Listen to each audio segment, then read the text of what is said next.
ভান্তে কিছুদিন গত 2 সপ্তাহ যাবৎ ভান্তে আর্য অষ্টাঙ্গিক মার্গের সম্যক দৃষ্টি সম্পর্কে ওখানে দেশনা প্রদান করেছেন। তো আজকে এই সম্যক দৃষ্টি যে বুদ্ধ বলেছেন, দুঃখ জ্ঞান, দুঃখ সমুদয় জ্ঞান, দুঃখ নিরোধ জ্ঞান, দুঃখ নিরোধের উপায় জ্ঞানকে বুদ্ধ সম্যক দৃষ্টি বলেছেন। এই সম্যক দৃষ্টি জ্ঞান শীল সমাধি প্রজ্ঞার মধ্যে সেই প্রজ্ঞা স্কন্ধের অন্তর্গত। যেহেতু ওখানে প্রজ্ঞার কথা হয় সর্বশেষে, কিন্তু বুদ্ধ এখানে প্রজ্ঞাকে প্রথমে বলেছেন। যেহেতু আমরা প্রজ্ঞা লাভের জন্য শীল সমাধির কর্ম সম্পাদন করি, সেই জন্যই বুদ্ধ এখানে প্রজ্ঞাকে প্রথম রেখেছেন। এই সম্যক দৃষ্টিকে ওখানে বুদ্ধ যেভাবে দেশনা করেছেন, যে দুঃখ সমুদয়, দুঃখ নিরোধ এবং দুঃখ নিরোধের উপায়, আমরা প্রত্যেকেই দুঃখ দেখি, চর্মচক্ষু দিয়ে দুঃখকে দেখি, কিন্তু বুদ্ধ এখানে সম্যক দৃষ্টির মধ্যে এটা জ্ঞানচক্ষু এবং প্রজ্ঞাচক্ষু দিয়ে এই চতুরার্য সূত্রকে দর্শন করার জন্য বলেছেন। আমরা চর্মচক্ষু দিয়ে যা কিছু দর্শন করি তার মধ্যে অনেক কিছু ভুল থাকতে পারে, কিন্তু প্রজ্ঞাচক্ষুর দ্বারা, জ্ঞানচক্ষুর দ্বারা আমরা যথাযথভাবে দর্শন করতে পারলে তাহলে এখানে কোনো ভুল থাকতে পারে না, প্রকৃত সত্যটাকে জানতে পারে। তো আজকে এখানে ভান্তে যে দুঃখের কথা বলেছেন, গত 2 সপ্তাহে ভান্তে বলেছেন, আজকে সেই দিকে আলোকপাত না করে আরেকটা ভান্তে যেটা বলবে সেটা হচ্ছে যে এই দুঃখ সত্যকে ভাবা, অর্থাৎ এই নয় যে এটা দুঃখ পাওয়া নয়, দুঃখের কথা চিন্তা করা নয়। আমরা যে কর্ম করলে দুঃখ পাব, কষ্ট পাব, সেই কর্ম যাহাতে আমরা না করি, সেই জন্য এখানে দুঃখকে ভাবা।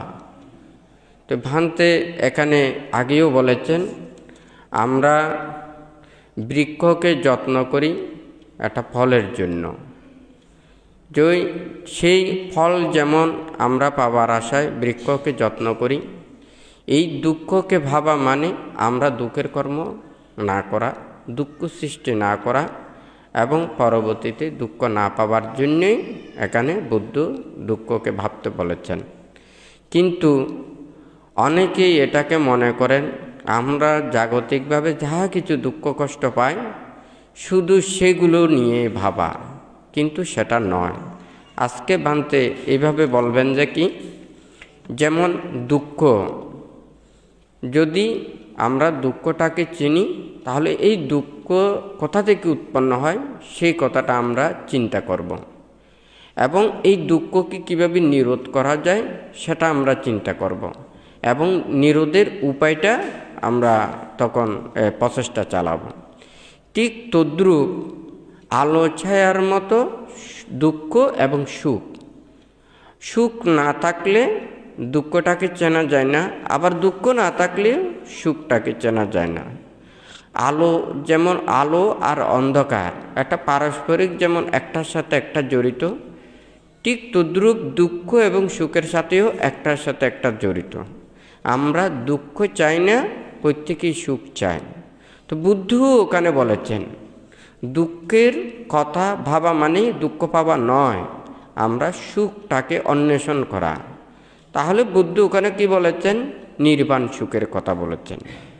তাহলে এই দিকে দুঃখর কথা ভেবে আমরা নির্বাণ সুখ লাভের জন্য প্রচেষ্টা চালানোর জন্য, আবার এইদিকে দুঃখ সমুদয়, যেটা দুঃখের কারণ, যে কর্ম করলে দুঃখ সৃষ্টি হয়, যার কারণে দুঃখ সৃষ্টি হয়, আবার এইদিকে নির্বাণ লাভের কর্ম, নির্বাণ সুখ পাবার যে কর্মটা, এটা কর্ম সৃষ্টি করা। আবার এইদিকে দুঃখ সমুদয় এটা ভাবা।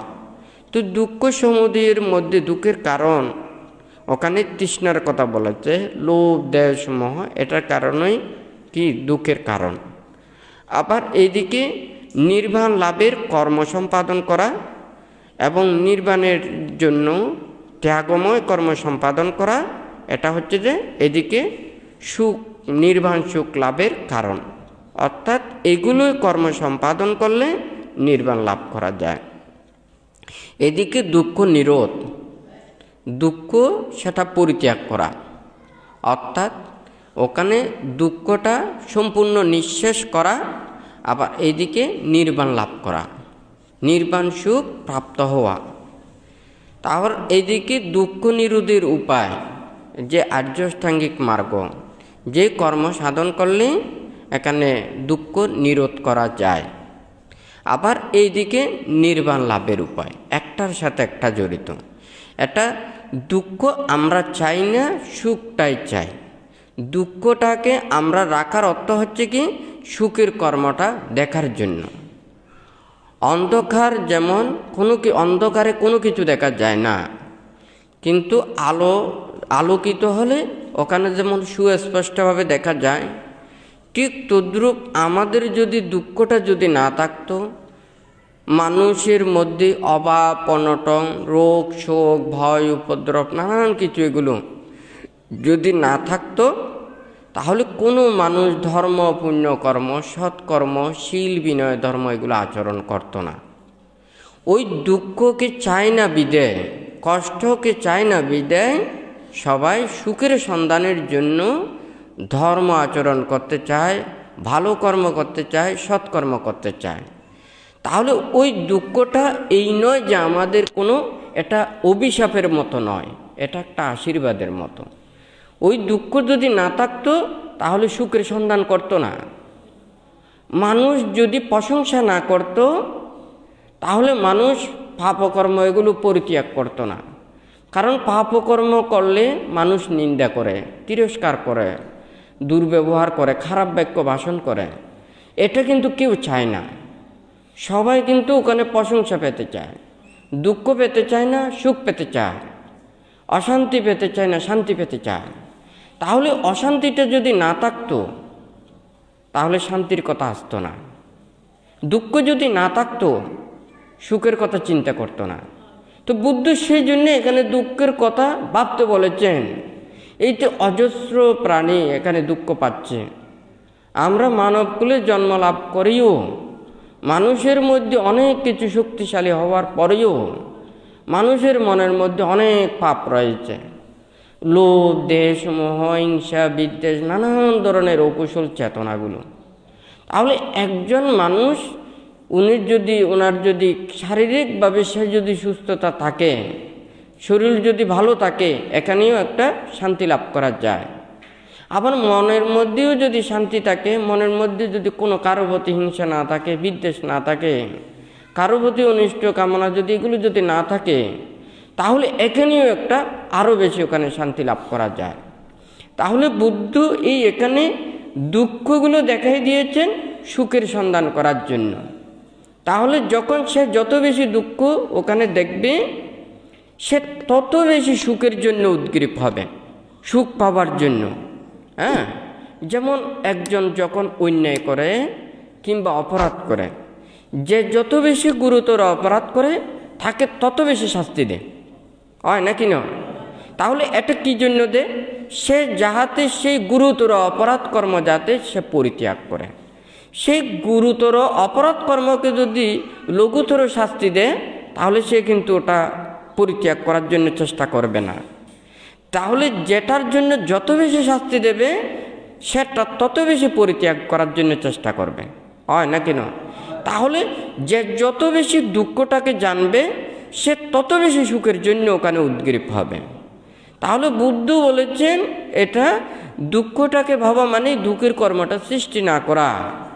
তো আমরা হয়তো ভাবতে ওখানে এই দেশনায় বলেছেন 2 সপ্তাহ আগেও, আমরা প্রত্যেকেই এই যে বুদ্ধ জন্ম দুঃখ, জরা দুঃখ, ব্যাধি দুঃখ, এই মানে প্রিয় সংযোগ, প্রিয় অপ্রিয় সংযোগ দুঃখ, প্রিয় বিয়োগ দুঃখ, আমরা যা কিছু চাই সেগুলো যে আমরা পাই না, এগুলো যে দুঃখ। এছাড়াও শোক, পরিদেবন, আত্মনাদ, নানান ধরনের কায়িক, বাচনিক, এইভাবে মানসিকভাবে নানান ধরনের দুঃখ কষ্টগুলো পায়।